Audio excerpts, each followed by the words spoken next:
Hey, it's Adam here, and you're watching The Culture Hack, where we're talking about how to create engaged workspaces that unlock the potential of your teams and drive your business forward in ways you've never seen. So stay tuned.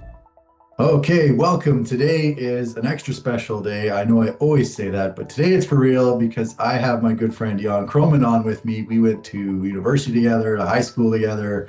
There are stories upon stories mixed in here, but welcome Jan. He is the partner and he's also an architect at RPK Architects Ltd up in Edmonton. Welcome Jan.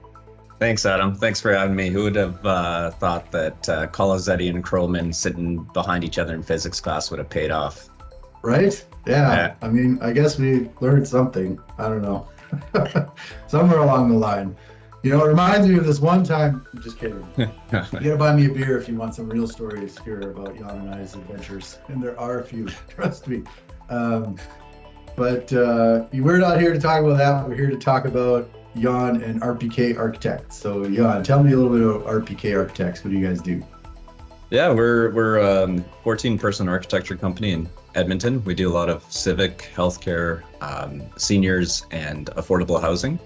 So it actually, a few years ago, we realized what we do is socially responsible architecture. So basically the kind of stuff that kind of feel good architecture. Not that other architecture doesn't make you feel good, but it's really kind of socially motivated. Okay, amazing. I love that. Like giving back, you kind of know your purpose in the community, right? That's yeah. It took us a while. It was just, we did have like I forget now what it was called, but just a retreat, and we realized, you know, we knew what we did, but we finally were able to put a name to it, a tag to it, which was great. Amazing. There's such power in names, and you know, you've told me cool stories. I've been to your space. It's really cool, kind of funky. You know, it's just like the perfect spot for an architecture team, I think. Yeah, the funkiness extends outside of my office. Mostly. Yeah, except for your office, which is like drywall and white paint, right? So like, where's all the canvas designs? I thought there'd be like, you know, marker on the wall and all these like pictures and doodles and stuff. All right. Maybe that got cleaned up. Yeah. All right, let's talk engagement, because you've told me some of the cool, funky stuff you do with your team. But first, in your mind, an engaged team, what does that mean to you? Yeah, it's you know, that part I thought was a really good question, because when I started thinking about it, I was thinking about kind of culture to the office, right? And for me, I'm not 100% sure if the definition in the dictionary would agree, but for me, engagement is synonymous with corporate culture, right? So it's if you have the right corporate culture, if you're kind of walking the walk, doing the things that you preach, then you'll likely have engaged staff. And quite honestly, probably one of the things I try and do is not use the word staff, because we're all in this together. So if we've got the team that's kind of has the same culture, has the same values, then you're going to have that engagement all through the process. And one of the things that we do is, we start at the beginning of a project and it lasts for 5 years, let's say, in the case of our emergency department. So you've got so many little decisions along the way that you need everybody on the team to be making the right decision kind of consistently. So you need an engaged team so that they're making the right decisions, and you know, all these millions upon millions of decisions will then lead to an excellent product and also happiness, quite honestly, for everybody involved.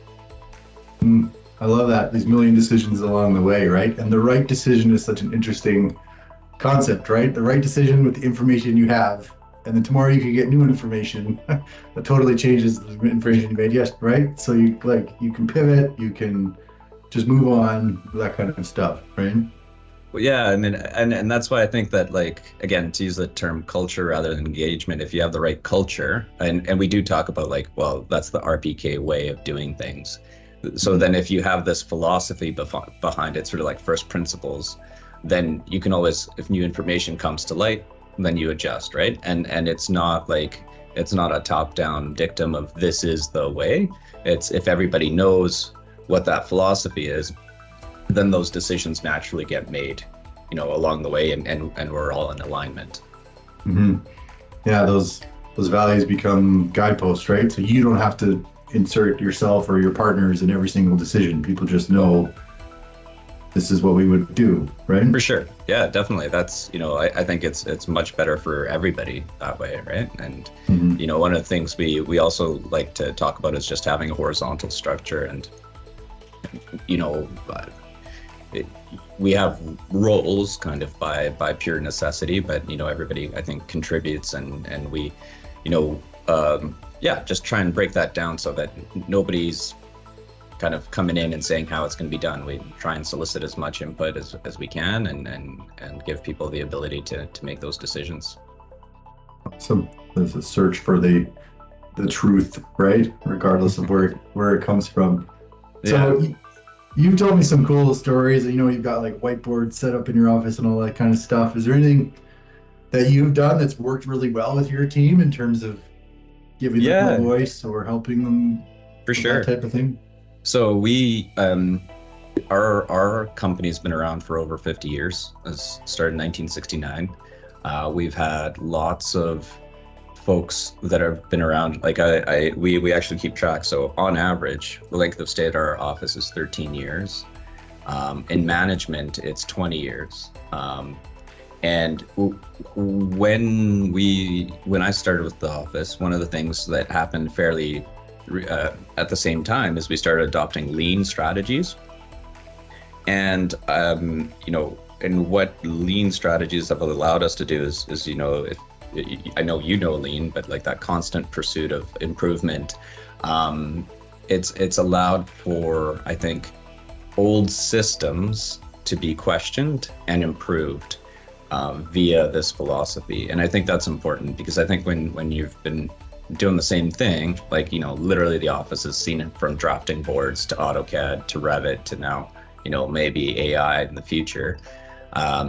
You need us, I think, by having a philosophy in place that we can point to that has us question how we can do things better is really, a great stepping stone, because it helps to set aside egos of like, okay, well, this is how we've done things. And it allows for, anyone with any level of experience to say, well, you know what, I was thinking, there's too many touches, too many clicks to this. Can we do this better, right? And then more specifically, there's been fun little things like plus deltas where, on Fridays we used to throw darts, but to be honest, it was 4 people used to throw darts, and maybe 4 people would have a beer sitting around watching them throw darts, and 4 people would keep working. So what we've done is we've changed it to being a plus delta, where we go around and we just talk about something that went great and something that we could all learn from in that week. And it can be personal, it can be office related, but the feedback that we got is that was actually way more appreciated than like a free hour to chit chat. It sounds almost counterintuitive, but like we're asking people to talk about work more. Wouldn't playing darts be better? But it was actually more inclusive, and it's a very informal way of everyone getting a sense of like, oh, hey, we won this proposal. Oh, hey, we lost this proposal. Like, it's a way of communicating back and forth. And and again, we're 14 people, so it's a small enough space that you just really feel like you're in it together. That's super cool. I love that. You think, yeah, right? We'll throw the barbecue, everyone will be happy. Yeah, exactly. Yeah. But, yeah. The people are funny like that. Like, I just want someone to ask me if I'm pissed off about that, right? Or whatever. So, yeah, okay. Exactly. Yeah. Cool. We do try and make sure that we're not just venting. But